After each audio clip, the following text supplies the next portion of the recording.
Hola, ¿qué tal? Espero que estén muy bien. Yo estoy excelente, solo un poco acalorado. Hace un calor tremendo aquí en México, en la Ciudad de México. No estoy yo acostumbrado a esta clase de calor. Me recuerda mucho a Oaxaca, pero vamos a ver.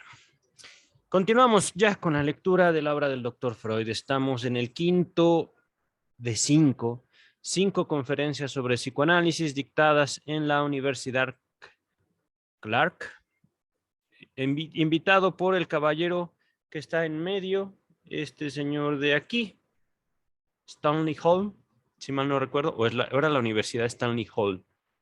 No me acuerdo. Bueno, tenemos ese dato en los videos pasados. Por el momento vamos a continuar. Dice, lo siguiente son las palabras del doctor Freud.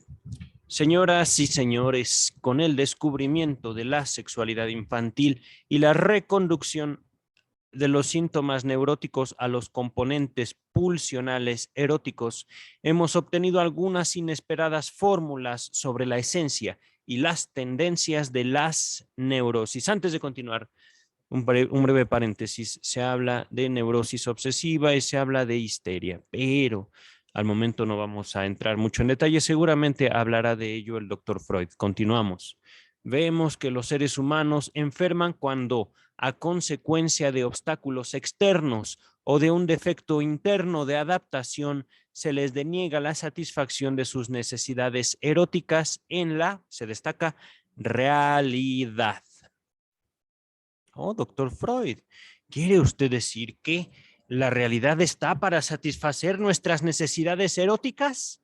Vamos a continuar. A ver qué dice el texto. Vemos que luego se destacan, refugian en la enfermedad para hallar con su auxilio una satisfacción sustitutiva de lo denegado. Ah, interesante. Entonces, digámoslo así, la enfermedad neurótica, la neurosis, por supuesto, hablando de un cuadro patológico existente en los tiempos de Freud, al momento por gloria y gracia de la Organización Mundial de la Salud y de la American Psychiatric Association, por gloria y gracia de estas grandes instituciones, estamos librados de neurosis. Aleluya. Vamos a continuar, ¿vale? Es por supuesto una burla, ciertamente. La neurosis, no puedo decirles que existe porque no se trata de que ustedes me crean o no.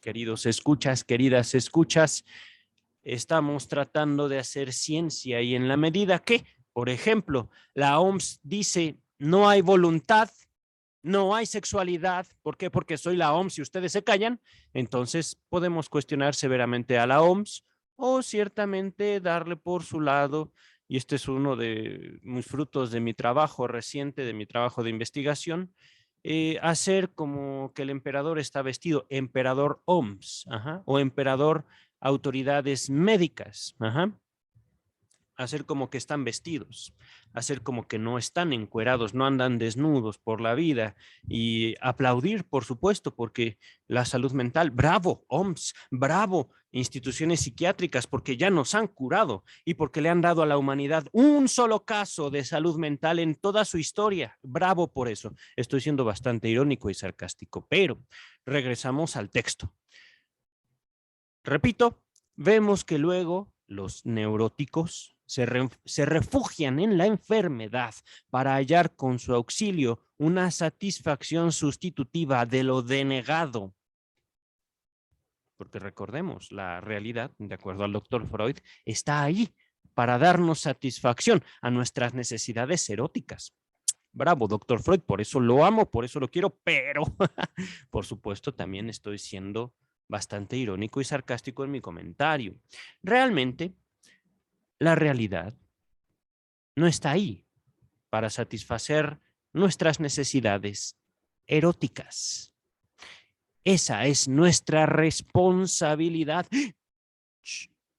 Esto no lo pueden saber las autoridades médicas, que ustedes y yo, y que todo el mundo humano es responsable. No, no, no, no, no. Ocultémonos. hagámonos víctimas del destino y víctimas del aprendizaje. ¿Por qué? Porque todos fuimos víctimas de nuestras mamás, ¿o no? Y de nuestros papás y de nuestros hermanos, hermanas, etcétera, etcétera, etcétera. ¡Pum! Se trata no de continuar con tanto sarcasmo y con tanta ironía, sino de también darle descanso a las autoridades médicas, darle descanso en la medida de lo posible a los psiquiatras, a los psicólogos que se esfuerzan dura y severamente por salvar a las personas de sí mismas y, por supuesto, no morir en el intento, porque eso pasa, queridos escuchas, queridas escuchas. Si ustedes son psicólogos, por favor, eh, atiéndanse sus necesidades de salvación de la humanidad. Consideren también que ustedes no son necesariamente aquellos que van a traer la cordura, la sanidad a este mundo, sino que es posible disfrutar del mundo tal y como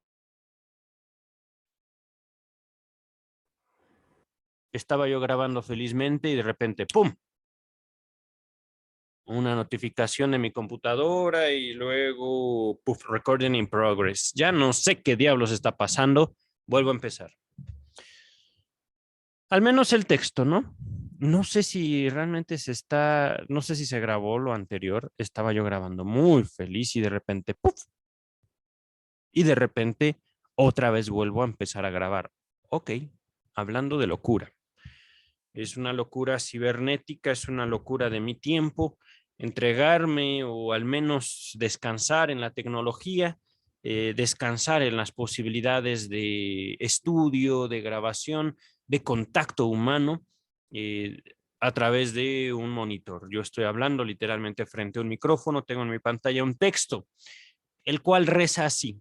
Repito, señoras y señores, con el descubrimiento de la sexualidad infantil y la reconducción de los síntomas neuróticos a componentes pulsionales eróticos, hemos obtenido algunas inesperadas fórmulas sobre la esencia y las tendencias de las neurosis. Vemos que los seres humanos se enferman cuando a consecuencia de obstáculos externos o de un defecto interno de adaptación se les deniega la satisfacción de sus necesidades eróticas en la realidad. Vemos que luego se refugian en la enfermedad para hallar con su auxilio una satisfacción sustitutiva de lo denegado. Discernimos que los síntomas patológicos contienen un fragmento del quehacer sexual de la persona o de su vida sexual íntegra y hallamos en el mantenerse alejados de la realidad la principal tendencia, pero también el principal prejuicio de la condición de enfermos, perdón, de enfermo en singular. Sospechamos que la resistencia de nuestros enfermos a la curación no es simple, sino compuesta de varios motivos. No solo el yo del enfermo se muestra renuente a resignar las represiones, repito, no solo el yo del enfermo se muestra renuente a resignar las represiones o esfuerzos de suplantación mediante las cuales ha escapado a sus disposiciones originarias, sino que tampoco las pulsiones sexuales quieren renunciar a su satisfacción sustitutiva mientras sea incierto que la realidad les ofrezca algo mejor. Porque ciertamente, esto es comentario mío, la realidad no es solo la realidad. Vamos a descomponer eso brevemente. La realidad no es una cuestión metafísica de piensa bien para que te vaya bien. Por ejemplo, mi pareja me golpea, mi pareja me engaña, mi pareja me insulta, pero yo pienso bien de ella o de él. Piensa bien para que te vaya bien, porque va a cambiar. En algún momento va a cambiar. Mi amor lo va a cambiar, mi amor la va a cambiar. No, pues, no busquemos eso, por favor. Aquí no vamos a descansar en una concepción metafísica de la realidad. Esto de que es una payasada, esto de, ¿cómo decirlo? un pensamiento positivo. No es el positivismo filosófico, no pensemos, no es eso, no nos vayamos por ahí. Se trata de, es una tradición New Age, es una tradición, es que no es filosófica, es como una religión, un derivado de una religión oriental. Vamos a continuar. La huida desde la realidad insatisfactoria a lo que nosotros llamamos enfermedad a causa de su nocividad biológica, pero que nunca deja de aportar al enfermo una ganancia inmediata de placer, se consuma por la vía de la involución o regresión. El regreso a fases anteriores de la vida sexual que en su momento no carecieron de satisfacción. Esta regresión es, al parecer, doble, temporal, pues la libido, la necesidad erótica, retrocede a estadios de desarrollo anteriores en el tiempo, y formal, pues para exteriorizar esa necesidad se emplean los medios originarios y primitivos de expresión psíquica, perdón. Aquí, originarios, primitivos son infantiles. Continúa el texto. Ahora bien, ambas clases de regresión apuntan a la infancia y se conjugan para producir un estado infantil de la vida sexual. Nota a pie de página número 1. Nos dice Strachey, podrá encontrarse un detenido examen del empleo que hizo Freud del concepto de regresión en un apéndice agregado por mí al final de la parte primera del proyecto de psicología. El proyecto de psicología lo conocemos también como el proyecto de psicología para neurólogos. Esto es de 1895, recordemos, ya lo vimos aquí. Este fue un texto, digámoslo, apócrifo del doctor Freud. El doctor Freud no quería que se publicara el proyecto de psicología y literalmente le son arrancadas las páginas del proyecto de las manos de un Sigmund Freud anciano por parte de sus discípulos. Bravo, discípulos, pero ciertamente fue un atropello a la voluntad del doctor Freud. Puede haber ya estado anciano, pero hay una historia detrás de aquello. No lo justifico realmente, tampoco les voy a decir, bueno, pues como el doctor Freud no quería, pues no lo leamos. Es una contribución interesante, aunque por cierto, incompleta, acerca de las primeras ideas que tenía el doctor Freud sobre la mente humana, la neurosis y la sexualidad. Continuamos con el texto. Mientras más a fondo penetren ustedes en la patogénesis de la contracción de neurosis, más se les revelará la trabazón, el conflicto, digámoslo así, de estas con otras producciones de la vida anímica humana, aún las más valiosas. Advertirán que nosotros, los hombres, no estamos hablando aquí de patriarcado, por favor, podemos decir sustituir esto de hombres por la humanidad. Ajá. Advertirán que nosotros, aquí el texto dice los hombres, podemos también leer la humanidad, simplemente es una traducción. Ajá. Con las elevadas exigencias de nuestra cultura y bajo la presión de nuestras represiones internas, hallamos universalmente insatisfactoria la realidad. Y por eso mantenemos una vida de la fantasía en la que nos gusta compensar, mediante unas producciones de cumplimiento de deseos, las carencias de la realidad. Alto. Entonces, universalmente, toda la humanidad es frustrada, y ya me pusieron serenata a los vecinos. No quiero yo cerrar mi ventana porque hace un calor endemoniado y no tengo forma de ventilarme aquí. Pero bueno, vamos a continuar. A ver si no me bajan este video de YouTube. No, si lo tengo que cerrar, maldita sea, me van a ver sudar ustedes. Uy.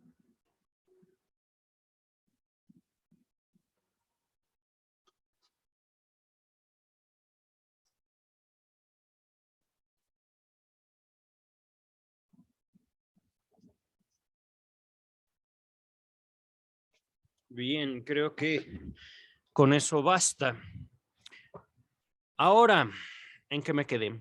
Entonces, la realidad es la fuente de frustración básicamente universal de la humanidad, la realidad. Ajá.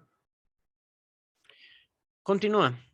Producciones de cumplimiento de deseos, ¿vale? En estas fantasías se contiene mucho de la genuina naturaleza constitucional de la personalidad y también de sus mociones reprimidas o desalojadas de la realidad efectiva. El hombre enérgico y exitoso es el que consigue trasponer mediante el trabajo sus fantasías de deseo en realidad.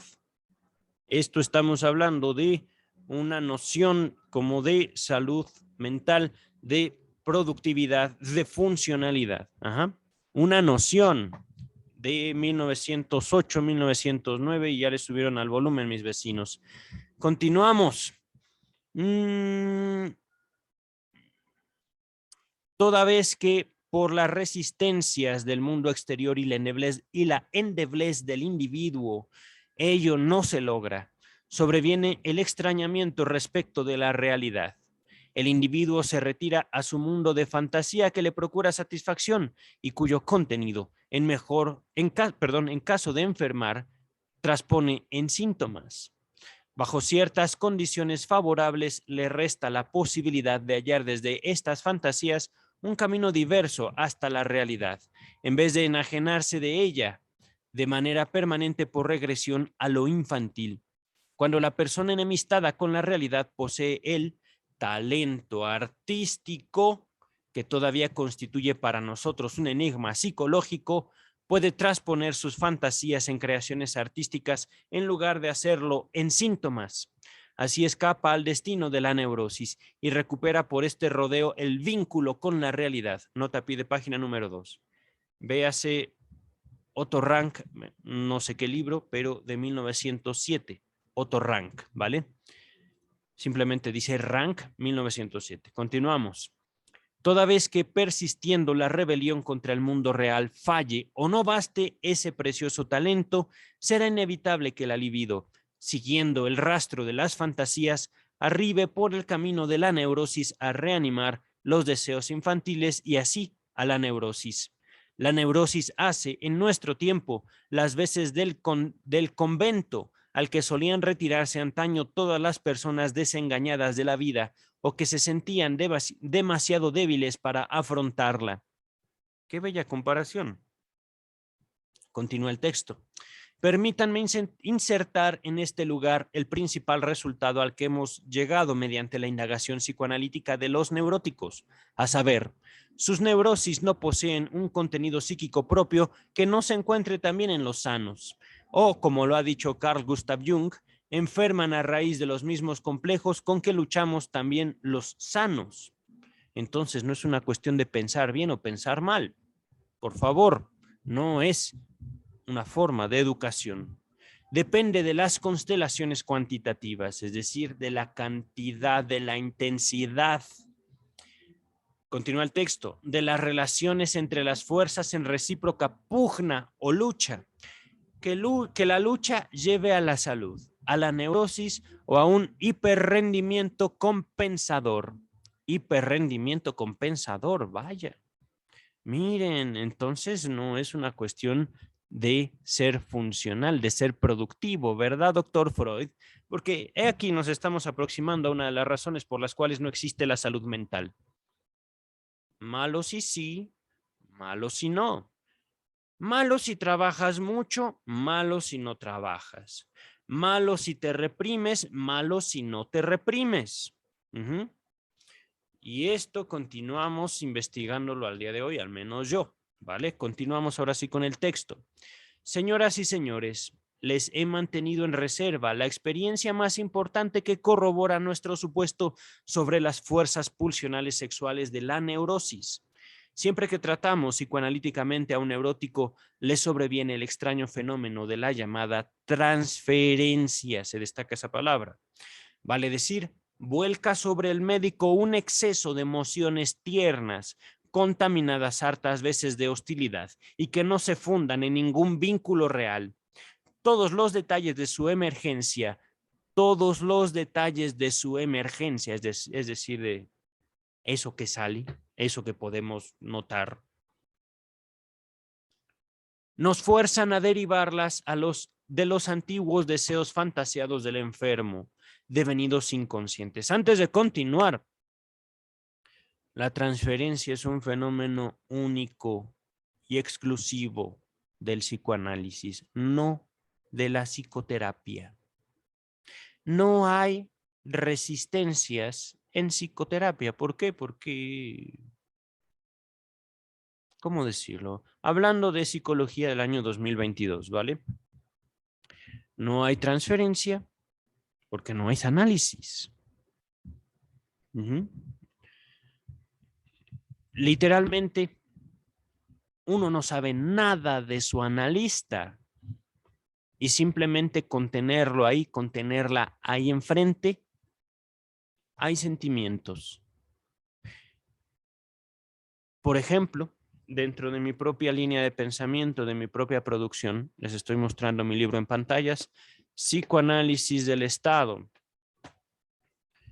Podríamos hablar de una herencia que tienen todas las figuras de autoridad, una herencia de, digámoslo así, las emociones, los complejos paternos y maternos, ¿vale? Complejos en cuanto a un conjunto de emociones que tienen una unidad en los cuidadores, en los cuales se deposita tanto el amor como el odio, y por supuesto, esto deviene ciertamente en las relaciones del ser humano con la autoridad. Ajá. Y sin embargo, en el análisis es otra cosa. No es que el psicoanalista no sea una autoridad desde el primer momento en el que se pone delante de un paciente y decirle, lo escucho. Es que conforme avanza el análisis, esa autoridad es redirigida, ese poder es redirigido hacia el paciente mismo. Les había comentado hace tiempo en alguno de los videos pasados, no recuerdo si exactamente en 5 conferencias sobre psicoanálisis o en los historiales clínicos del volumen 10. La experiencia del análisis es una experiencia de soledad, completa soledad. El analista no está ahí para acompañar. El analista no está ahí para aconsejar. El analista no está ahí para hacer sentir bien o mal a su analizante. Está ahí para analizar. ¿Qué es analizar? Nos preguntamos. Ciertamente es una pregunta fundamental para poder aproximarnos a la obra del doctor Freud. Ahorita vamos a continuar. Simplemente he de señalarles lo que hoy vemos como relación entre psicólogos, psicólogas, por supuesto, psicoterapeutas y un analista es un mundo de diferencia. Continuamos con el texto. Entonces revive en sus relaciones con el médico aquella parte de su vida de sentimientos que él ya no puede evocar en el recuerdo y solo reviviéndola así en la transferencia entre comillas se convence de la existencia y del poder de esas mociones sexuales inconscientes, es decir, de las cuales él o ella se ha apartado voluntariamente, de eso que él o ella no quieren saber. Por ejemplo, las ganas de ver muertos a los padres, papá o mamá, o papá y mamá, hermanos, él o ella mismos. O bien el deseo de pertenencia, el deseo de posesión, tanto de papá, siendo hombres, como de mamá. Y esto, por supuesto, al infinito. No solo los cuidadores, los hermanos, los tíos, las tías, los abuelos. Las ganas de torturar a las mascotas. Las ganas de comer tierra. Todo aquello que formó en un momento su vida. o que no. Vamos a continuar, ¿vale? Estoy siendo demasiado abstracto ahorita con mi comentario. Los síntomas para tomar un símil de la química son los precipitados de tempranas vivencias amorosas en el sentido más lato, es decir, más directo, más claro. Ajá. Solo pueden solucionarse y transportarse a otros productos psíquicos en la elevada temperatura de la vivencia de transferencia. Según una acertada expresión de Sándor Ferenczi, el médico desempeña en esta reacción el papel de un fermento catalítico. Se destacan esas palabras, fermento catalítico, que de manera temporaria atrae hacia sí los afectos que libremente devienen a raíz del proceso. El estudio de la transferencia puede proporcionarles también la clave para entender la sugestión hipnótica que al comienzo no sabíamos, de la que al comienzo nos habíamos servido como medio técnico para explorar lo inconsciente en nuestros enfermos. Antes de continuar, aquí tratando de llenar un poco más de contenido acerca de la transferencia. Recordemos que si bien ya es estamos estudiando un texto de un doctor llamado Sigmund Freud, versado tanto en la ciencia de su época, la neurología, como en la física, en la química, él mismo descubre un método, él mismo descubre una relación del individuo consigo mismo, hablando de la sexualidad, hablando también del individuo en relación a su propia historia, hablando específicamente de la sexualidad infantil, poniendo estas relaciones en el centro de la discusión al respecto del problema de salud pública de su época, que era la neurosis. Y dentro de todo esto, debo señalar, es de las primeras referencias que se tiene sobre transferencia. El doctor Freud, haciendo memoria de aquellas pocas menciones. No recuerdo, a lo mucho 2 o 3 para este momento. Desde el volumen 1 hasta este volumen 11, hemos grabado un poco más de 300 horas, casi 400, pero de la transferencia se ha hablado poco. ¿Por qué? Porque el psicoanálisis está buscando en estos momentos, en la lectura que estamos haciendo, 1908, 1910 aproximadamente, está buscando una identidad, está buscando un lugar en el mundo, está distinguiéndose como una práctica dentro de la tradición médica, científica, dentro de la tradición psiquiátrica, incluso podríamos decirlo, de su época. No era 2022 como la época de nosotros. Para nosotros, hablar de terapia es hablar de psicología. Hablar de terapia, por supuesto, también tiene una connotación médica, lo cual nos acerca también a esta concepción que tiene Freud sobre su propio método.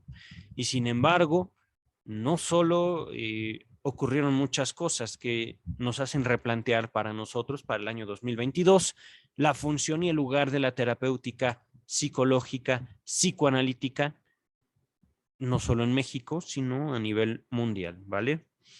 Y mucho de esto lo menciono en mi primer libro, Sexualidad Infantil y Crimen, Psicoanálisis del Estado, volumen 1. Trabajo todavía al menos en el volumen 2 y trabajo en otros 2 trabajos, en otros 2 textos propios, pero todo esto, ¿por qué? Dentro de la transferencia, una vez más, tratando de explicarla, tratando de abordarla como un fenómeno particular y exclusivo del psicoanálisis para el año 2022, que todavía vive,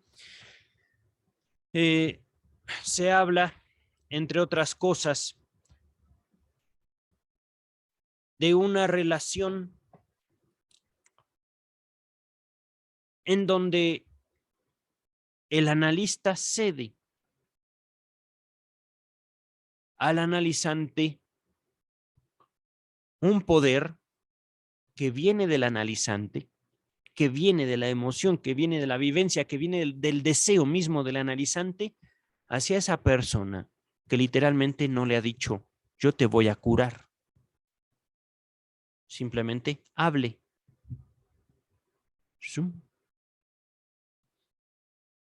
y voy a hablar. ¿Y qué? Hable. Bueno, pero es que, ¿para qué? ¿Para qué voy a hablar? Bueno, podríamos seguir ahorita con este ejemplo, ¿no? Literalmente, el psicoanalista no está ahí, no está en el análisis para curar, no está para, voy a tomar una palabra típica en la población mexicana, población, por supuesto, eh,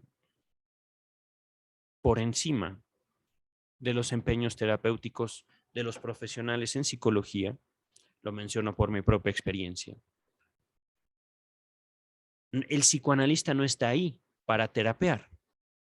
Es una palabra, digamos, hasta vulgar aquí en México, usada en las comunidades de autoayuda, los grupos de autoayuda, que lo he dicho antes, son algo así como una versión alterna de lo que en Estados Unidos se fundó como las sociedades AA, que a su vez vienen de grupos religiosos, de grupos de estudio, de grupos de convivencia, de grupos de mejoramiento propio. Aquí en México, por supuesto, lo tomamos y lo hacemos propio. Lo tomamos y lo hacemos como nosotros lo entendemos. Ajá. Y dentro de estas comunidades, por supuesto, el terapiar, como un verbo, digámoslo así, es un te voy a regañar para hacerte mejor. Literalmente, un regaño. Lo digo por mi contacto por casi 10 años con poblaciones de consumidores de todas las sustancias, desde alcohol hasta heroína. Ahí fue donde me inicié profesionalmente en la psicología. En medio de este trayecto es cuando yo me formo como psicoanalista. Entonces, todo esto para decir, yo, por ejemplo, como psicólogo, que pueden buscar Secretaría de Educación Pública y buscar mi nombre, Juan Luis Cortés Cervantes, van a encontrar dos, creo que uno es chef y el otro soy yo, que estudié psicología. Yo no soy chef. Pero, por supuesto, viviendo la psicología, me acerco yo, no solo como profesional, sino a su vez también como paciente y por supuesto dentro de todas las terapias psicológicas que yo recibí, por motivos a veces de experimentación, a veces simplemente para saber de qué se trataba, era una cuestión, yo te voy a ayudar. ¿A qué? No sé, pero te voy a ayudar. Cuando llego yo a psicoanálisis con la doctora Silvia Heiser Guerrero, la primer sesión y yo ya no sabía qué era arriba y qué era abajo. Simplemente se sentó, lo escucho. Bueno, pum, pum, pum, pum, pum, pum, pum, puf, puf. Esa primera sesión, por supuesto, ella no me promete nada. La terminó ciertamente con su estilo, ciertamente con su fuerza, con su persona. La recuerdo perfectamente esa primera sesión, pero yo sabía que no había vivido nada como eso hasta ese momento. Y por supuesto que tuve más sesiones con mi analista. Y por supuesto que en ninguna de estas sesiones estaba yo te voy a mejorar. ¿Cómo por qué? ¿Cómo me va a cambiar por un modelo nuevo? Este cuerpo, esta cara. Y ciertamente, ciertamente. Si yo usé el psicoanálisis, por ejemplo, para terminar mi relación de noviazgo y de matrimonio después, yo lo usé así. Mi analista no me dijo, divórciese, sepárese. No iba a análisis en ese momento. No puedo decir que ella nunca me dijo qué hacer, qué decir, incluso en el análisis. Alguna vez me llegó a decir, no diga eso, pero ciertamente lo había dicho. No les voy a decir qué, por supuesto. Pero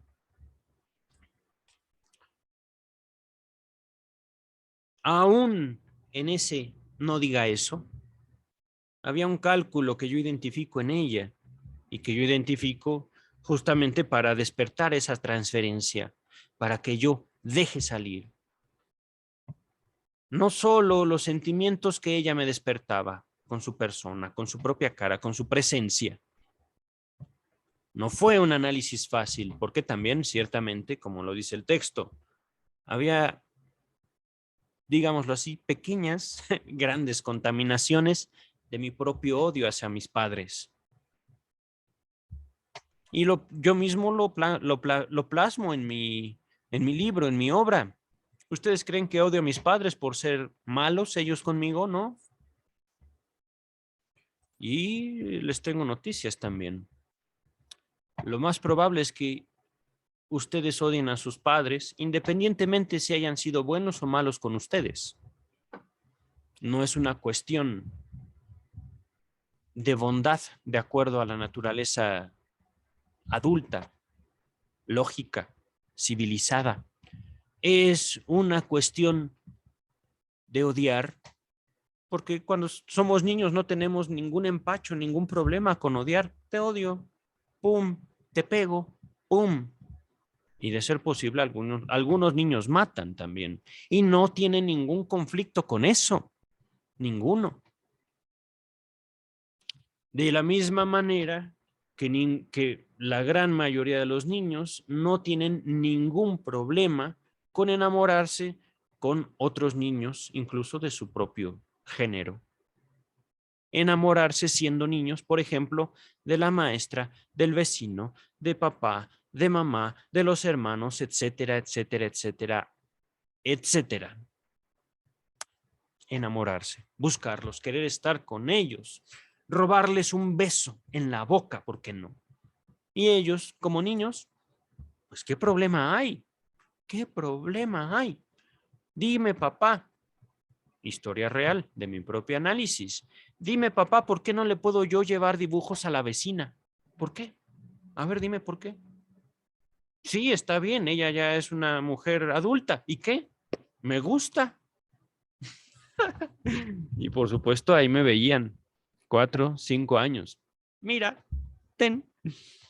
E iba a dibujar más. Porque, oh, sí. Oh, qué bella era esa mujer. Continúa el texto. A ver, el estudio de la transferencia puede proporcionarles, repito, también la clave para entender la sugestión hipnótica de la que al comienzo nos habíamos servido como medio técnico para explorar lo inconsciente en nuestros enfermos.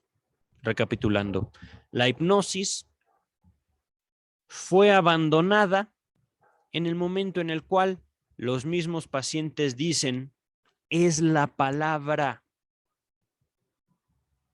No se trata de ven y cuéntame tu vida, como decía mi querido maestro Héctor Lara Tapia en la Facultad de Psicología, Universidad Nacional Autónoma de México. No es ven y cuéntame tu vida. No es, ay, mi papá, mi mamá, cosa que también viví en terapia. Es curioso. Cuando yo salía de terapia, no de psicoanálisis, cuando yo salía de terapia, salía muy enojado con mi madre. Muy enojado con mi madre.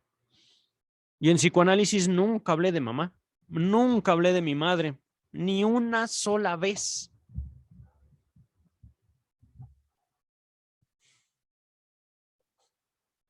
No hacía falta. Continuamos con el texto. En aquella época la hipnosis demostró ser un auxiliar terapéutico, pero también un obstáculo para el discernimiento científico de la relación de las cosas, pues removía las resistencias psíquicas de cierto ámbito para acumularlas en sus lindes, como en sus bordes, hasta erigir una muralla infranqueable. Es decir, así como es el límite, vamos dejando las resistencias aquí, pero se van acumulando y las resistencias al final forman un límite infranqueable, insuperable. Por lo demás, continúa el texto. No crean ustedes que el fenómeno de la transferencia sobre el que, desdichadamente, es muy poco lo que puedo decirles aquí. sería creado por el influjo psicoanalítico. Ella se produce de manera espontánea en todas las relaciones humanas. No es cierto, doctor Freud, pero vamos a continuar. Lo mismo que en la del enfermo con el médico. Es donde quiera el genuino portador del influjo terapéutico y su efecto es tanto mayor cuanto menos se sospecha su presencia. No estoy de acuerdo con usted, doctor Freud, pero vamos a continuar. Es su conferencia, no la mía. Son sus palabras. Son sus palabras, doctor Freud. Entonces el psicoanálisis no la crea, meramente la revela a la conciencia y se apodera de ella a fin de guiar los procesos psíquicos hacia las metas deseadas. Sin embargo, no puedo abandonar el tema de la transferencia sin destacar que este fenómeno no solo cuenta decisivamente para el convencimiento del enfermo, sino también para el del médico. Sé que todos mis partidarios, solo mediante sus experiencias con la transferencia, se convencieron de la justeza de mis tesis sobre la patogénesis de las neurosis. Patogénesis, origen de la enfermedad, ¿vale? Continúa el texto. Y muy bien puedo concebir que no se obtenga esa certeza en el juicio mientras uno mismo no haya hecho psicoanálisis. En eso sí estoy de acuerdo. Pero, ahorita, un plot twist aquí muy bueno. Termino este párrafo. Vale decir, no haya observado por sí mismo los efectos de la transferencia. En eso estoy de acuerdo. Sin embargo, yo soy de la idea de que yo podría, por ejemplo, decir, esto es psicoanálisis.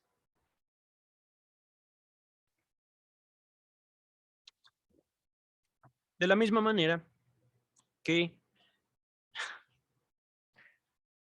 Carl Gustav Jung, este caballero de aquí, dijo en algún momento de su vida y de su relación con el doctor Freud, yo inventé el psicoanálisis. Ah, dice el doctor Freud.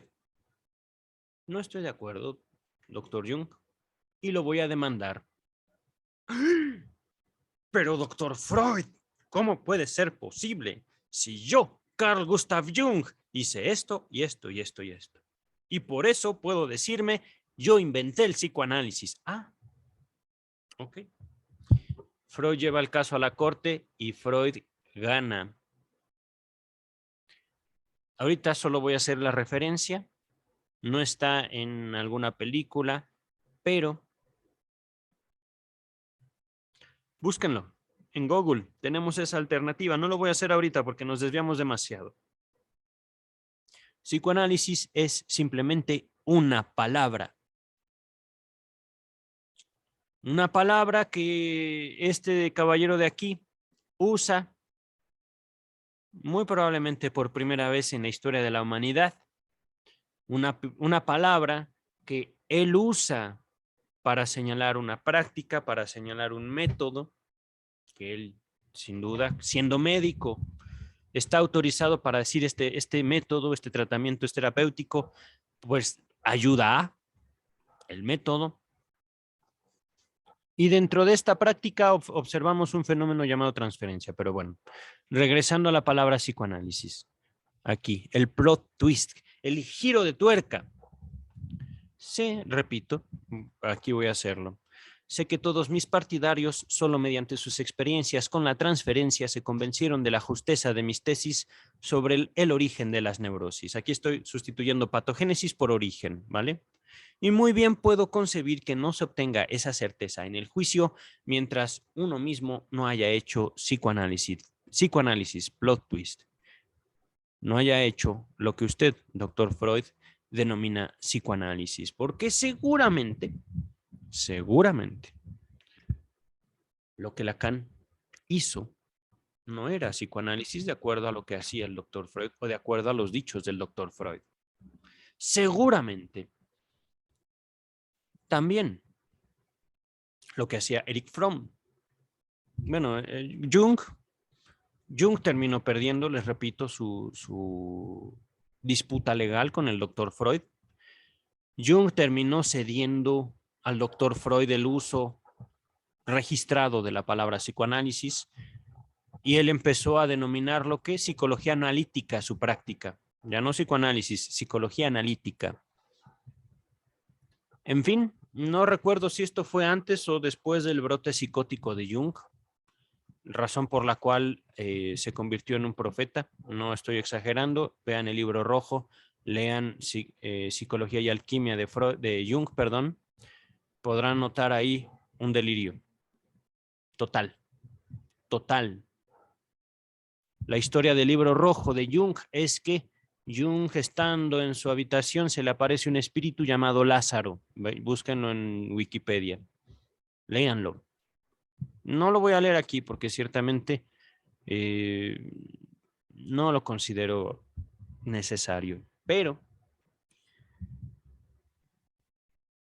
estamos estudiando un texto histórico, estamos estudiando una conferencia dictada por el nacimiento de una ciencia, de una forma de ciencia, por el nacimiento y la presentación. Digamos, es como Freud estuviera llevando un bebé en sus brazos al que él llamó psicoanálisis. Y véanlo, aquí está mi bebé. Es lindo, hace esto y hace aquello. Transferencias, sueños. Es bello. Oh humanidad, oh humanidad. Que luego este pequeño, esta pequeña invención llamada psicoanálisis llegó a las universidades, se ocultó, se pervirtió, de la misma manera que en México pervertimos el programa de 12 pasos. Ni modo, es México. Y ciertamente,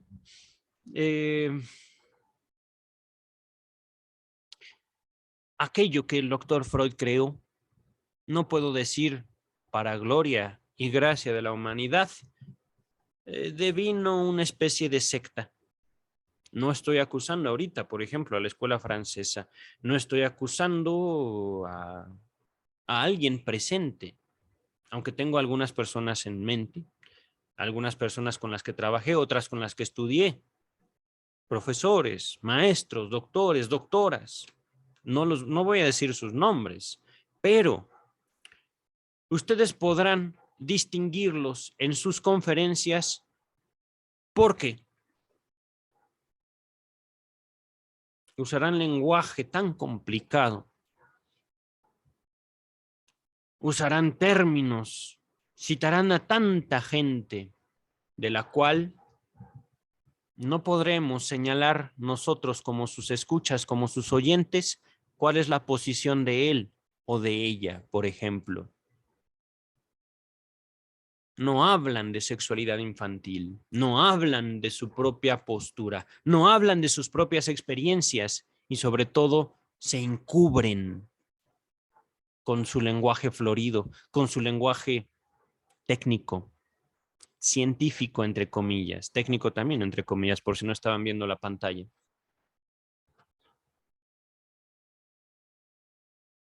Me he topado con muchas de estas personas, por eso cuando yo llego al centro de investigación estudios lacanianos, donde yo realmente me siento a veces desnudo, me sentía desnudo, digo, aquí es. Esto no es nada como lo que yo conocía y de lo que ya estaba tan acostumbrado de bla, bla, bla, bla, bla, bla, bla. A ver, pero sí, eso dijo Winnicott, Bion, Kohut, Mahler, bla, bla, bla, bla, bla. ¿Y qué dice usted? Yo. No, ya lo dijeron ellos. Sí, pero ¿eso qué? ¿Qué quiere decir? ¿Qué significa eso? De mí no hablo. ¿Por qué? Porque es antiético. Ah, ¿cómo que no? ¿Cómo que no? Entonces, ¿usted no se masturba? Les preguntaría.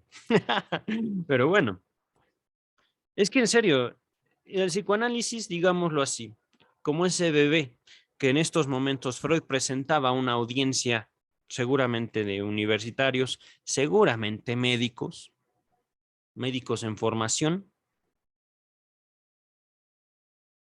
devino en muchas cosas. para el año 2022.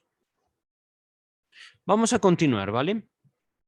Señoras y señores, continúa Freud, opino que del lado del intelecto cabe apreciar sobre todo dos obstáculos para el reconocimiento de las argumentaciones psicoanalíticas. Aquí regresemos entonces al contexto. El bebé, digámoslo así, significa algo, ese bebé que Freud está mostrando a la audiencia. En primer lugar, dice el texto, la falta de hábito de contar con el determinismo estricto y sin excepciones de la vida anímica. En otras palabras, todo ocurre por una razón subjetiva.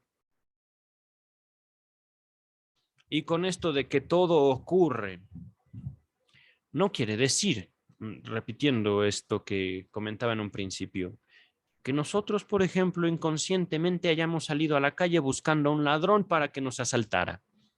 No, no ocurre así. Ya cambiaron de ritmo mis vecinos. No quiere decir que pensando bien nos va a ir bien. No es eso.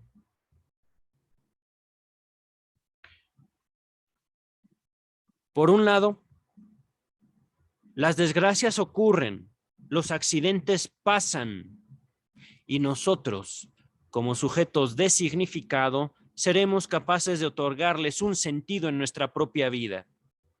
O no, o muy difícilmente, o con un trabajo muy fuerte. Voy a repetir. La falta de hábito de contar con el determinismo estricto y sin excepciones de la vida anímica. Vida anímica, sueños, fantasías, deseos. Yo me determino a mí mismo. Yo no puedo determinar al mundo. Va a seguir lloviendo. Va a seguir haciendo un calor endemoniado en contra de mi voluntad. Y voy a, por eso, seguir disfrutando de mi agua. Que por cierto no es jugo, ¿eh? Podrían, no sé si se vea. No es jugo, realmente es agua. Ya tiene algunos días que me termina el jugo y dije voy a llenar el cantarito con agua. Continúa el texto. Y en segundo, hablando de las dificultades, ¿vale? El desconocimiento de las peculiaridades por las cuales unos procesos anímicos inconscientes se diferencian de los conscientes con que estamos familiarizados. Antes de continuar, el doctor Freud se está refiriendo a que ese bebé que él descubrió, que él nombró y que él presentó al mundo, se caracteriza ¿por qué? Distingue un pensamiento consciente, digámoslo así, una producción consciente, una forma de relacionarnos con nosotros y con el mundo, digámoslo, acorde a la lógica filosófica, y otra totalmente en contra de esta formulación filosófica. Esta lógica inconsciente, se los aporto por mi propio estudio, por mi propio libro, por mi propia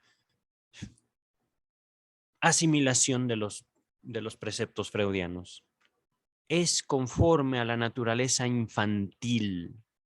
Lo inconsciente es lo infantil y lo infantil no de los 5 o 6 años. Lo infantil, al menos yo lo he rastreado teóricamente así, desde antes de nacer.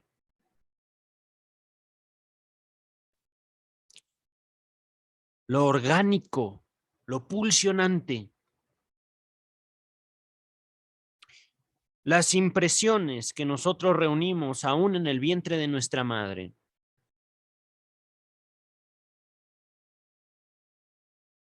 El anhelo por el estado de la permanente satisfacción.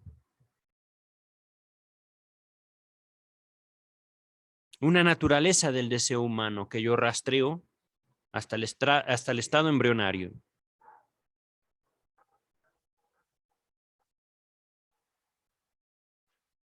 ¿Cuánto dinero hace falta para satisfacer a una sola persona? No hablando ni de hombre ni de mujer, simplemente persona. ¿Cuántos dulces puede comer un niño, una niña? ¿Qué se oculta del deseo humano bajo la máscara de la adicción? La eterna insatisfacción humana. Eterna. Imposible de colmar a uno solo de nosotros. Continúa el texto. Una de las más difundidas resistencias al trabajo psicoanalítico, tanto en personas enfermas como en sanas, se reconduce al segundo de los factores mencionados. Hablando, repito, el desconocimiento de las peculiaridades por las cuales unos procesos anímicos inconscientes se diferencian de los conscientes con que estamos familiarizados. Continúa el texto. Se teme causar daño. Se teme, hay temor de causar daño mediante el psicoanálisis. Se tiene angustia a convocar a la conciencia del enfermo las mociones sexuales reprimidas, como si esto aparejara el peligro de que con ello resultaran luego avasalladas sus aspiraciones éticas superiores y fuera despojado de sus adquisiciones culturales. Antes de continuar, nota número 4. Nos dice Strachey, las 7 últimas palabras fueron omitidas sin duda por descuido en las Gesamtschriften y las Gesamtwerk, las primeras compilaciones de Freud al alemán, ¿vale? Fuera despojado de sus adquisiciones culturales, es decir, en la medida en que yo, por ejemplo, reconozco que pude llegar a amar y a odiar tanto a mi papá como a mi mamá, no porque fueran crueles conmigo, sino porque me cuidaron, eso quiere decir que soy peor persona que ustedes. Fui un niño y como niño odié, sin temor, sin pena. ¿Por qué? ¿Por qué habría yo, como niño, de estar en contra de mi propia emoción si después de todo yo solo me tengo a mí? ¿Mm? Y ustedes también. Regresando, por ejemplo, al caso Hans, el pequeño Hans o Juanito, de acuerdo a la linda traducción de Luis López Ballesteros. Juanito pidiéndole a su mamá que le toque su pene. ¿Por qué? Porque le gusta. Juanito no tenía ningún problema con ello. Hans, niño de Viena, de 1895 aproximadamente. ¿Eso lo hace un peor ser humano? Tócame, mamá, por favor. Y la mamá, no, eso es asqueroso, no te voy a tocar. Bueno, no lo tocó. Por supuesto, no es una invitación a estar tocando niños, por favor, no, no es eso. Se trata de que en el momento en el cual nosotros, en el análisis, una vez más, sin la promesa de hacernos mejores, hablamos de esto, nos relacionamos con esa parte oscura de nosotros mismos, eso que no nos gusta admitir ni siquiera en nuestros más atrevidos sueños. Si nos da pena hablarlo con nosotros mismos, si nos da pena pensar de eso, ¿qué revolución causará en el momento de que, por ejemplo, yo le hubiera dicho a mi analista, usted no me va a prohibir lo que puedo no hablar, este es mi análisis? Por ejemplo, y a mi analista, que no es cualquier persona. Oh, si la conocieran, ustedes también habrían tenido miedo. O también tendrían miedo.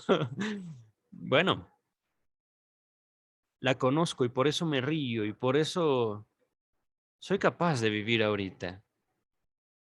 Porque no fue una relación que me diera tranquilidad, todo lo contrario, todo lo contrario. Otra diferencia del psicoanálisis que yo viví con las muchas terapias que yo también viví.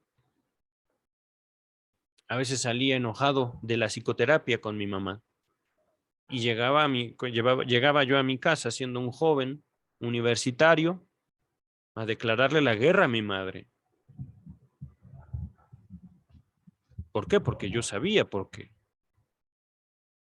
Y salgo del psicoanálisis sin saber realmente lo que dije, sin haber pensado lo que dije, habiéndome entregado yo a mí mismo en mi delirio, digámoslo así, en esa producción totalmente libre. Y encuentro en eso una libertad muy particular. No era mi analista quien yo le tenía miedo, le llegué a decir en una vez. Era lo que podía yo decir ahí. Sí se los he contado. Y en ese momento, ¡pup!, terminó la sesión. No llevábamos ni 5 minutos.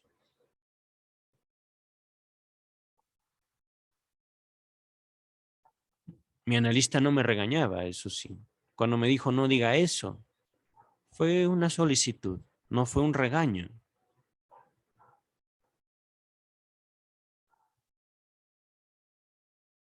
Podía pedirme cosas mi analista. Haga esto, cuide eso.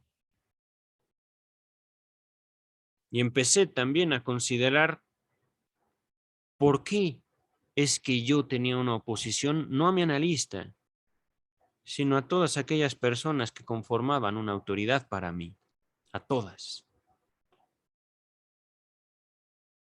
En su momento, claro está. La universidad, antes de la universidad también. Pobres de mis maestros. Continúa el texto.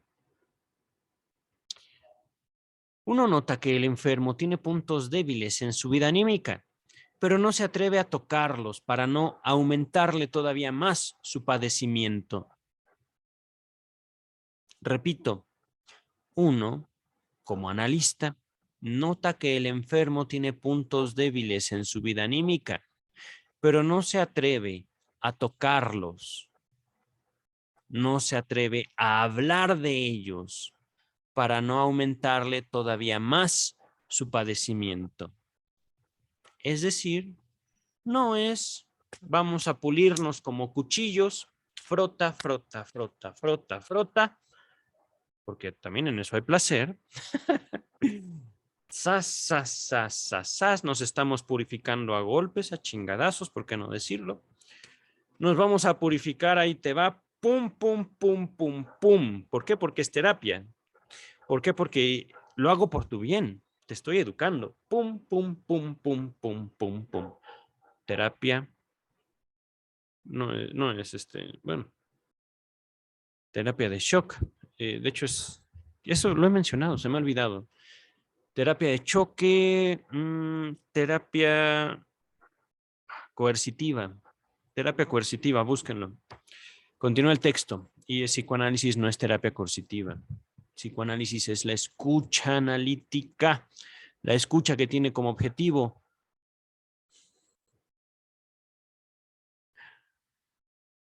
la observación de sí. Continúa el texto, ¿vale? Ahorita regresamos a eso. Sin duda lo vamos a retomar. Podemos retomar esta analogía, dice Freud, cuando dice, hay puntos débiles, pero no los vamos a tocar para no aumentarle todavía más su padecimiento. Esto de padecimiento podríamos decirlo también su sufrimiento. El neurótico sufre. Continúa el texto. Podemos retomar esta analogía. Sin duda es más benigno no tocar lugares enfermos, si por esa vía uno no sabe otra cosa que deparar dolor. Es decir, el psicoanálisis, vamos a presentar al bebé, no es un bebé sádico. Si ustedes tocan a propósito esos puntos de dolor, distínganlo como un placer sádico, pero el bebé no es sádico. En otras palabras, el psicoanálisis no los va a apartar a ustedes, terapeutas, psicólogos, analistas, de su placer sexual perverso, sádico. Tampoco masoquista, ¿eh? Bueno, ahorita el sádico. Vámonos con lo sádico, ¿no? Continúa el texto. Pero, como es bien sabido, el cirujano no se abstiene de investigar y trabajar sobre el foco enfermo cuando se propone una intervención destinada a procurar curación duradera. Nadie piensa en reprocharle las inevitables molestias de la investigación ni los fenómenos relativos de la operación cuando ésta alcanza su propósito y el enfermo, mediante un temporario empeoramiento de su estado, gana su definitiva eliminación. Es decir, miren, está bien, vamos a considerar que la gente sufre, tal vez ni siquiera al hablar, al escuchar un tema. Es que no. Retomando el nombre de las ratas. Mi padre podría estar viviendo esa tortura. Sí, ya sé que está muerto, pero ¿y quién me garantiza que en el más allá no está siendo atormentado metiéndole una rata por el culo? Mi padre, no, para yo evitarle ese tormento. Pues está muerto, sí, está muerto. Mi padre está en la tumba, pero para evitarle ese sufrimiento en el más allá, tengo yo que viajar 20 horas para pedirle a un doctor que me dé una nota. Y con esta nota del doctor, que un viaje de más de 20 horas de regreso, le voy a pedir a mi teniente que vaya con ese otro teniente para que yo le dé dinero al primero y se lo entregue al segundo y a su vez este pueda, etcétera, etcétera, etcétera, etcétera, etcétera. Caso del hombre de las ratas. Ajá. ¿En qué me quedé? Cuando el hombre de las ratas, el paciente del hombre de las ratas, está a punto de decirle, esa tortura al doctor Freud no fue una ocurrencia de él, se lo cuenta uno de sus superiores en el ejército, no que él lo haya visto, sino que tuvo conocimiento que hace mucho tiempo en el oriente, no se sabe dónde, pero practicaban esa tortura. Cuando el paciente está hablando esto, se para y es incapaz de decir eso. Tortura. Introducción de ratas por el ano a través de un conducto caliente. Para que las ratas entren y desgarren y maten. Esto, por supuesto, lo hace padecer terriblemente. Porque es inevitable para él, para el paciente, pensar que eso le ocurría a dos de sus personas más queridas. Y es un pensamiento, no estaba ocurriendo. Él lo pensó. Y sin embargo, en el momento en el que está presentándole esta historia al doctor Freud, el paciente está sumamente angustiado, se levanta del diván, empieza a caminar y así, y así, y así. Y el doctor Freud deduce lo que el paciente estaba tratando de decirle y le es imposible decir por su sufrimiento, por su angustia, porque no podía siquiera hablar. Así y así. Una deducción, digamos, como por pedazos del discurso del paciente es que pudimos llegar a esa historia, ¿vale? Esa historia que les acabo de contar. Es decir, había mucho dolor, mucho sufrimiento, pero, dice el texto. Pero, como es bien sabido, el cirujano, esto ya lo leímos, nadie piensa en reprocharle al cirujano, es decir, será inevitable en algún momento hablar de aquello que nos causa molestia. Escuchar de la palabra del analista alguna palabra que nosotros sintamos particularmente fuerte, pesada. Continúa el texto. Parecida es la situación en el caso del psicoanálisis. Tiene derecho a reclamar Lo mismo que la cirugía, pero siendo buena la técnica, las mayores molestias que depara al enfermo en el curso del tratamiento son incomparablemente menores que las que el cirujano impone y de todo punto desdeñables con relación a la gravedad y del sufrimiento básico. Es decir, son palabras.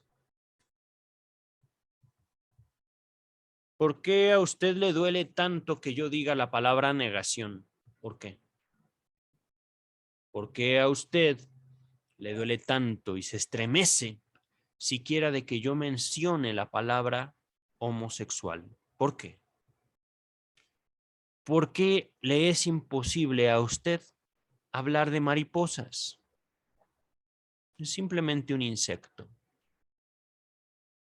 O bien, ¿por qué es usted incapaz de llegar puntual a una cita? Y no conmigo, sino en todas relaciones. Con el novio, en el trabajo, con los padres. Continúa el texto. Y en cuanto al temido desenlace, la destrucción del carácter cultural por obra de las pulsiones emancipadas de la represión es por completo imposible, ciertamente, porque al fin y al cabo solo estamos hablando. Continúa el texto. Pues tales aprehensiones no toman en cuenta lo que nos ha enseñado con certeza nuestras experiencias, a saber, que el poder anímico y somático de una moción de deseo, toda vez que su represión haya fracasado, es incomparablemente más intenso cuando es inconsciente que cuando es consciente. De suerte que hacerla consciente no puede tener otro efecto que debilitarla, en otras palabras. Y esto ya es una cuestión técnica y práctica también. Les he dicho en videos pasados, debemos al feminismo, entre otras cosas, la supervivencia del machismo. No la liberación femenina, sino el hecho de que en la medida que el feminismo está hecho en contra del machismo, el machismo pervive y persiste. Ajá.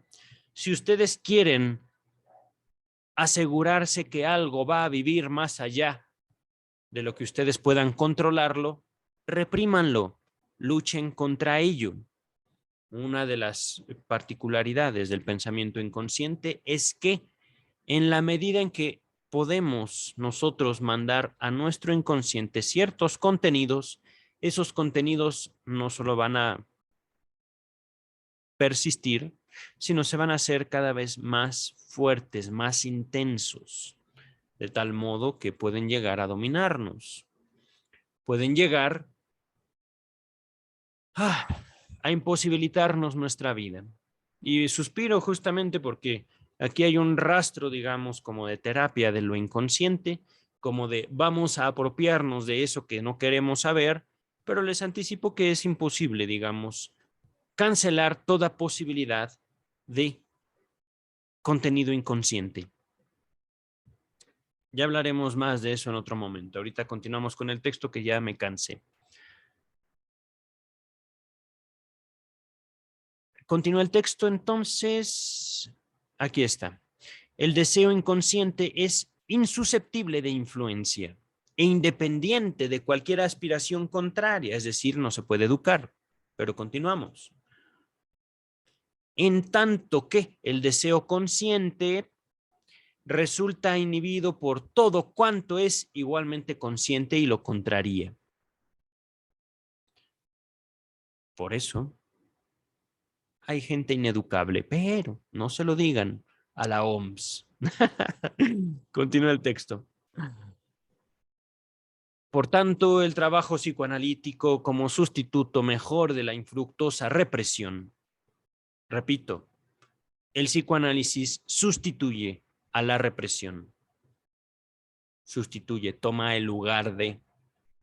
Hábleme de ese odio, hábleme de ese amor que nunca fue. Imposible.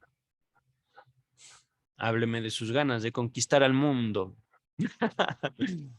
Querido niño, querida niña, continúa el texto.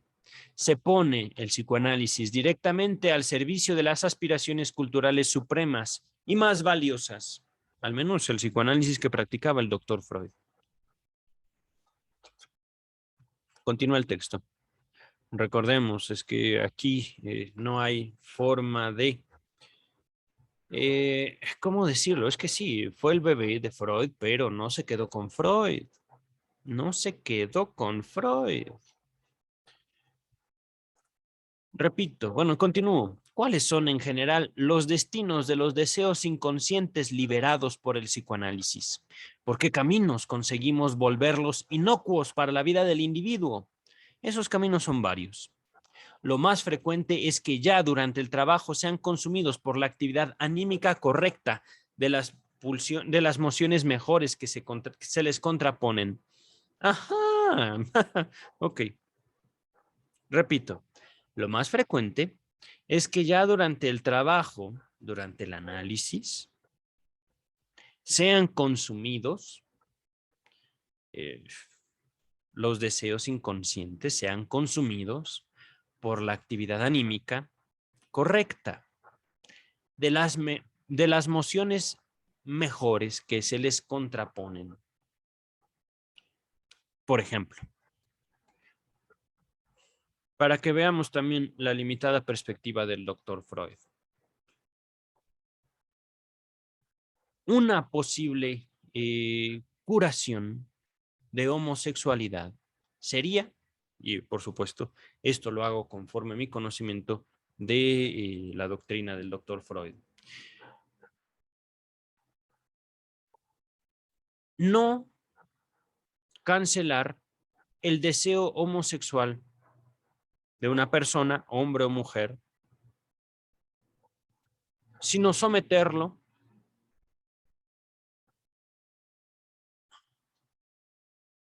híjole, ¿cómo decirlo? Podríamos decirlo así, ¿no? Porque esto también fue, digamos, una de las muchas perversiones que se hizo del psicoanálisis. Someter el deseo homosexual a una conducta heterosexual, por ejemplo, ¿no? ¿Quién lo sostuvo? Por ejemplo, Jung, que en su, ¿cómo decirlo? En su producción no olvidó Jung que era hijo de un pastor protestante.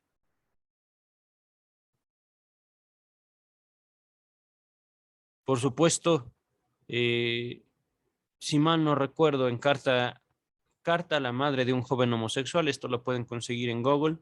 Es un texto de Freud que creo que no se encuentra entre la colección de Amor Rotu Editores o la Standard Edition. Es un texto libre, único, digámoslo así, pero se puede distinguir el estilo de Freud.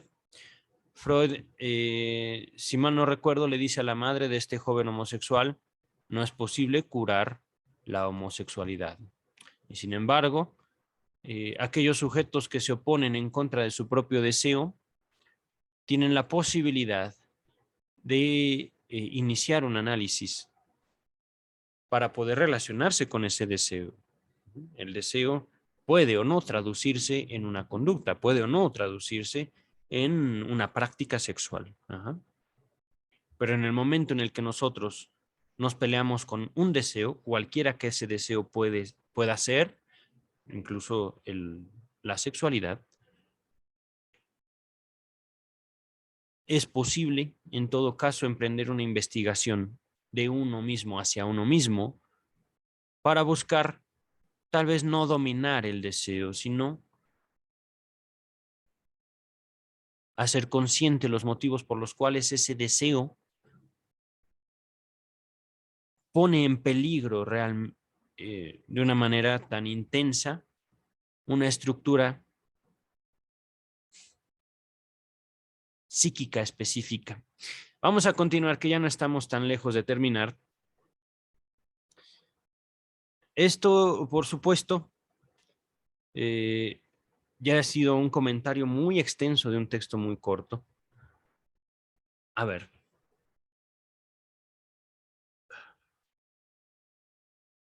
estos. ¿Cuáles son, repito, en general, los destinos de los deseos inconscientes liberados por el psicoanálisis? ¿Por qué caminos conseguimos volverlos inocuos para la vida del individuo? Esos caminos son varios. Repito, esos caminos son varios. Lo más frecuente es que ya durante el trabajo sean consumidos por la actividad anímica correcta de las mociones mejores que se les contraponen. Mociones mejores, eso es algo cuestionable, doctor Freud.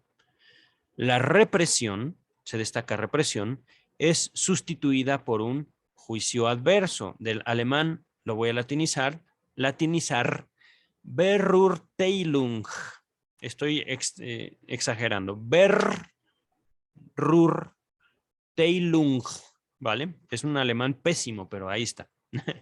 Llevado a cabo con los mejores medios, es decir, de yo estar peleando con eso, ahora lo puedo combatir mediante un juicio adverso. Ajá. ¿Cuál es la diferencia, doctor Freud? Continuamos, ¿vale? Ahorita Freud no da la diferencia. Ello es posible porque en buena parte solo tenemos que eliminar consecuencias de estadios más tempranos de desarrollo del yo. El individuo produjo en su momento una represión de la pulsión, inutilizable solo porque en esa época él mismo era muy endeble y su organización muy imperfecta.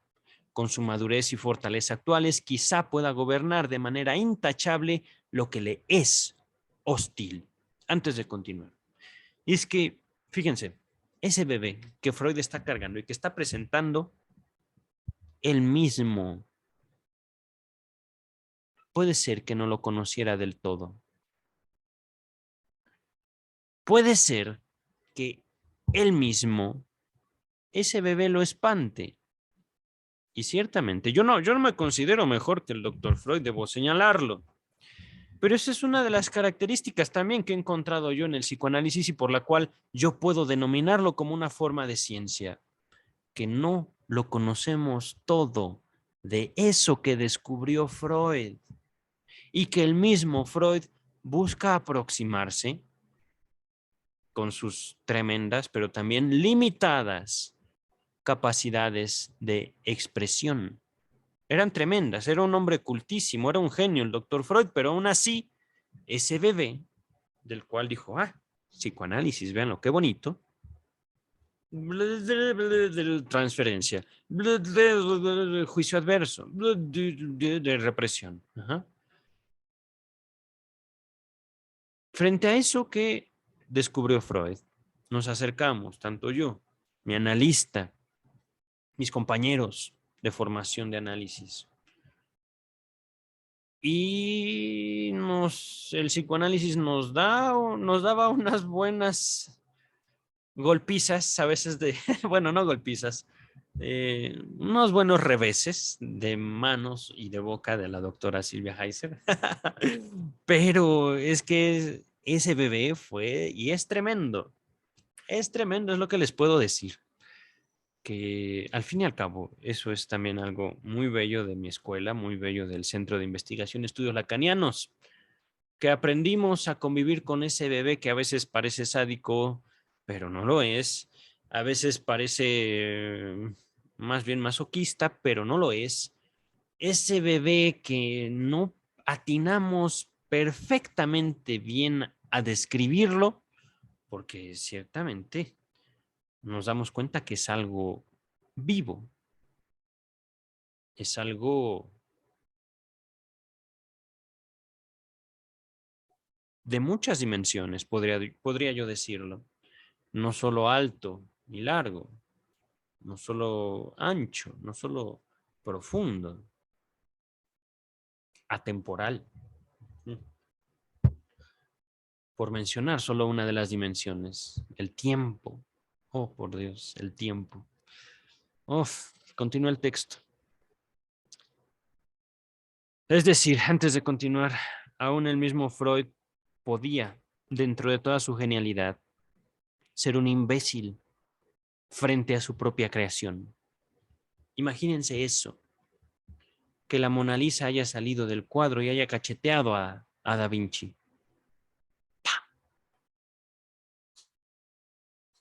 Y eso para con Freud, para conmigo no es distinto. Eso que llamamos psicoanálisis fue una frase de mi libro muy al principio. Fuente de frustración y de vida. Fuente de temor y libertad. El psicoanálisis. Porque me pone frente a mí, no frente a mi analista. A mi analista la podría haber burlado, no pude, pero la podría haber.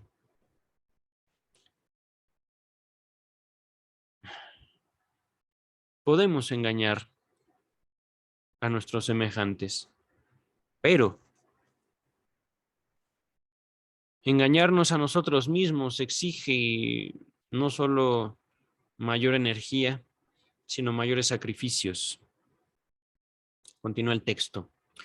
Un segundo desenlace del trabajo psicoanalítico es poder aportarles a las pulsiones inconscientes descubiertas aquella aplicación acorde a fines que ya habrían debido hallar antes si el desarrollo no hubiera estado perturbado.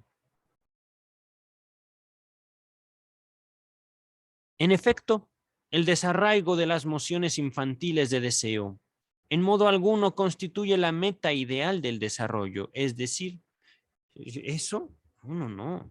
Yo abrazar a mi papá, ¡qué asco! O besar a mi mamá, peor tantito. Ajá. Oiga, pero era su papá y su mamá. Digo que estaban cubiertos de mierda, de vómito. ¿Por qué tanta rechazo? ¿Por qué? Explíqueme. Y viene, ¿no? Continúa el texto.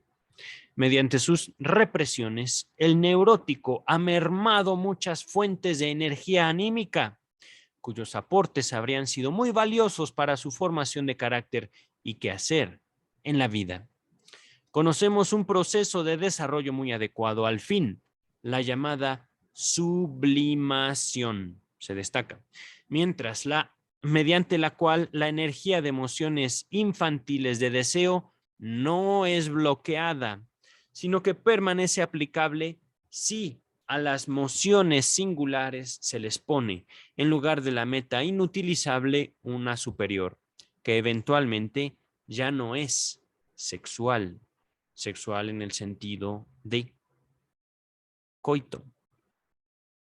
Pero,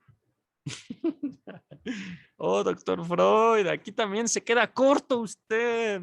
Y sí, estoy diciéndole, doctor Freud, ¿acaso yo que podría manifestar un gusto por X al sublimarlo, no puedo también usar eso mismo para el sexo? ¿Mm? Entonces, hablando de esta limitación del texto, hablando de esta limitación de Freud, tenemos una moción, la que ustedes gusten, sádica, masoquista. Ajá. Hablemos, por ejemplo, ponernos al servicio de alguien, incluso de nuestros hijos, ponernos al servicio, estar ahí, soportando, por ejemplo, que el jovencito, que la jovencita, ¡pum!, nos insultan.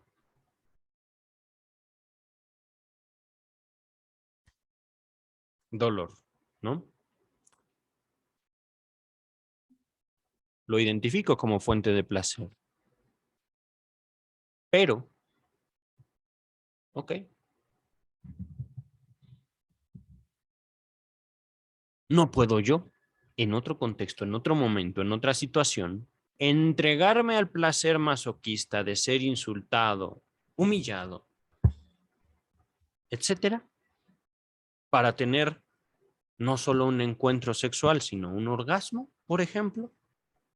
He ahí, doctor Freud, la sublimación no cancela lo sexual. La sublimación. Estoy poniendo un ejemplo realmente, pero recordemos, la plasticidad de la libido, la plasticidad del manejo de la energía orgánica en la humanidad es infinita, infinita. En cuanto a la ganancia de placer y en cuanto ese placer nos puede servir literalmente para todo, para todo. Continúa el texto. Y son los componentes de la pulsión sexual los que se destacan en particular por esa aptitud para la sublimación, para permutar su meta sexual por una más distante y socialmente más valiosa. Es probable que a los aportes de energía ganados de esa manera para nuestras operaciones anímicas debamos los máximos logros culturales. En eso está totalmente cierto el doctor Freud.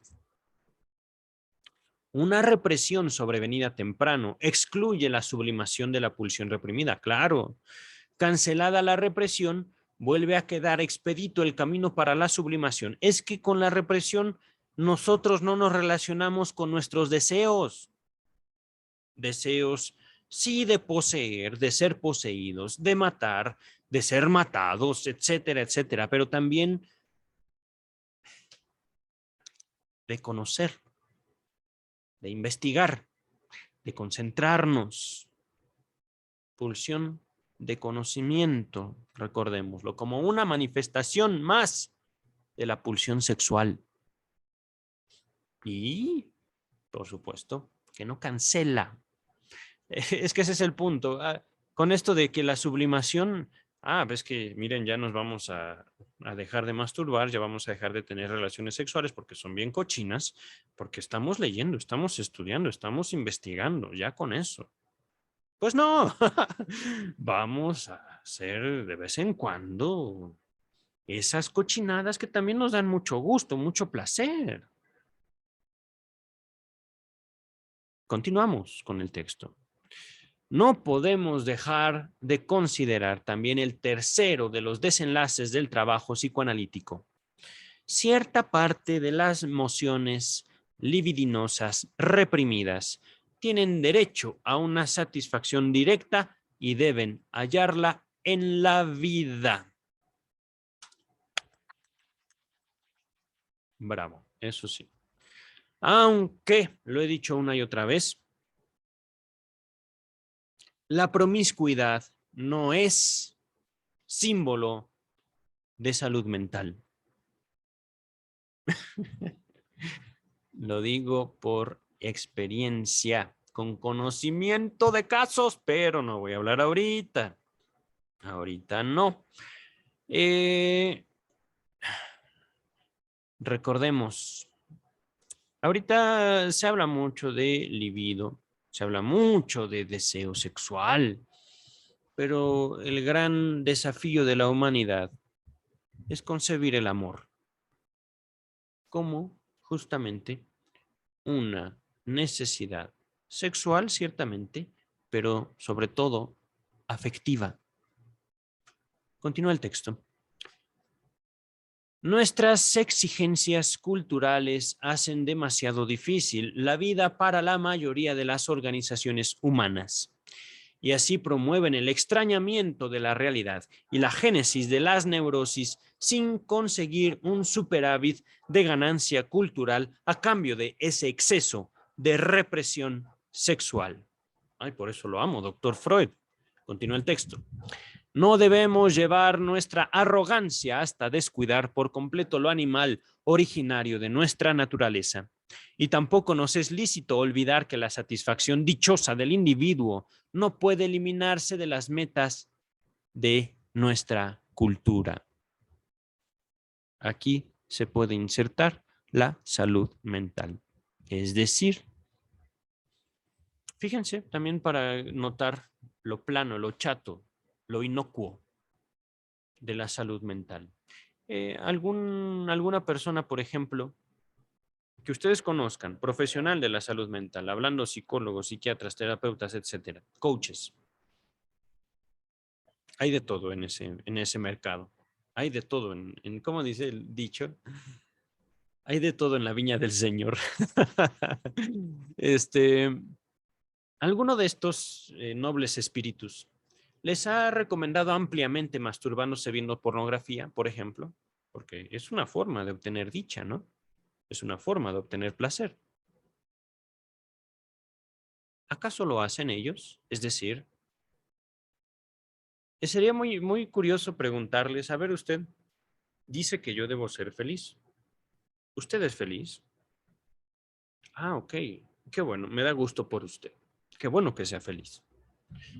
Dentro de su felicidad, uno de sus actos que le procuran ese bienestar es la masturbación. Ah, ¿la hace con o sin pornografía? Ah, ya veo. ¿Cuáles son sus fetiches favoritos? Porque bueno, la pornografía no es, podríamos hablar de un universo, pero es usted el que está hablando, por ejemplo, ¿no? Y eso que usted lo hace feliz, ¿debería hacerme feliz a mí? Ya veo. Bueno, difiero. Yo tengo mis gustos. Yo tengo lo que me hace feliz en la vida y ciertamente lo hemos abordado desde 3 ensayos de teoría sexual. Estas formas de estudio yo las reconozco simplemente como una manifestación de mi sexualidad. ¿Por qué? Porque en este momento, entre otras cosas, estoy centrando toda mi atención, o la gran mayoría, también tengo procesos que no, de los cuales no puedo dar cuenta porque son así, rapidísimos, pero el estudiar la obra del doctor Freud me inspira, sin duda. Me hace pensar cosas que nunca había pensado. Me permite verme a mí mismo y observarme a mí mismo una vez más, de manera similar a la experiencia analítica que yo viví en el diván que yo viví con mi analista.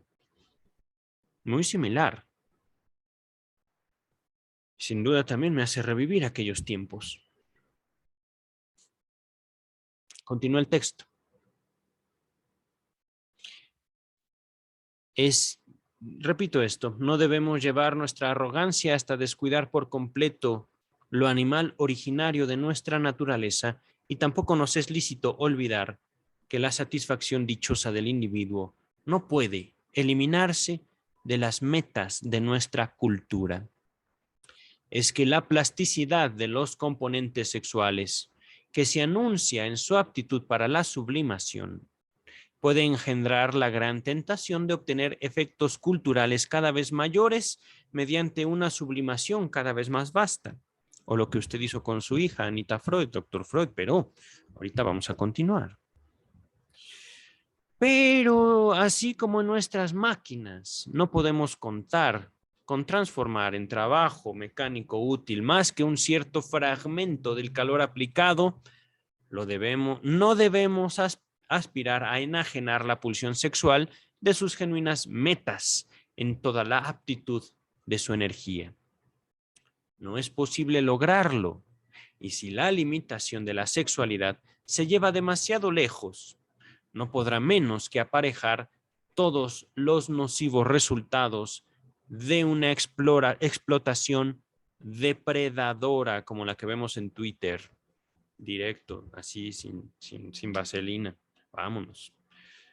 No sé si la advertencia dice el doctor Freud, esto de Twitter lo digo yo, por supuesto. El doctor Freud no conoció la OMS, no conoció la ONU, no conoció ni Facebook ni Twitter. Nosotros sí. Y tengan cuidado con lo que comparten en sus redes, por favor, sean cuidadosos, sean muy cuidadosas. Continúa el texto. No sé si la advertencia con que concluyo mi exposición puede haberles parecido a ustedes, a su vez, una arrogancia. Solo me atrevería a presentar de manera indirecta mi convicción contándoles una vieja historia cuya moraleja dejo a su cargo. La literatura alemana conoce un pueblito de Schlida, a cuyos moradores atribuye la fama toda clase de agudezas, es decir, gente muy X. Ajá. Gente muy de mucho, mucho de muy. Vamos a continuar. Los habitantes de Shilda, perdón, se nos refiere, poseían también un caballo, de cuyo vigor para el trabajo estaban muy satisfechos. Y solo una cosa tenían para reprocharle: consumía demasiada avena. avena cara. Resolvieron quitarle esa mala costumbre benévolamente, reduciéndole día a día su ración en varios tallos hasta habituarlo a la abstinencia total. Me lleva, pobrecito. Por un tiempo todo marchó a pedir de boca. El caballo se había deshabituado a comer, salvo un solo tallo diario. Y por fin al día siguiente trabajaría sin avena ninguna. ¡No! Esa mañana hallaron muerto al alevoso animal. Los pobladores de Shilda, no pudieron explicarse de qué había muerto. De inanición, babosos, de hambre. Nos inclinaremos a creer que el caballo murió de hambre, y sin una cierta ración de avena no puede esperarse que ningún animal trabaje. Agradezcoles, señores, la invitación que me han hecho y la atención que me han dispensado. Palabras del doctor Freud que yo también dirijo a cada uno de ustedes. Gracias por su tiempo. Estamos en la página 51 del volumen 11. Hay un pequeño apéndice y luego nos vamos a un recuerdo infantil de Leonardo da Vinci. Nos estamos viendo en el próximo video. Bye.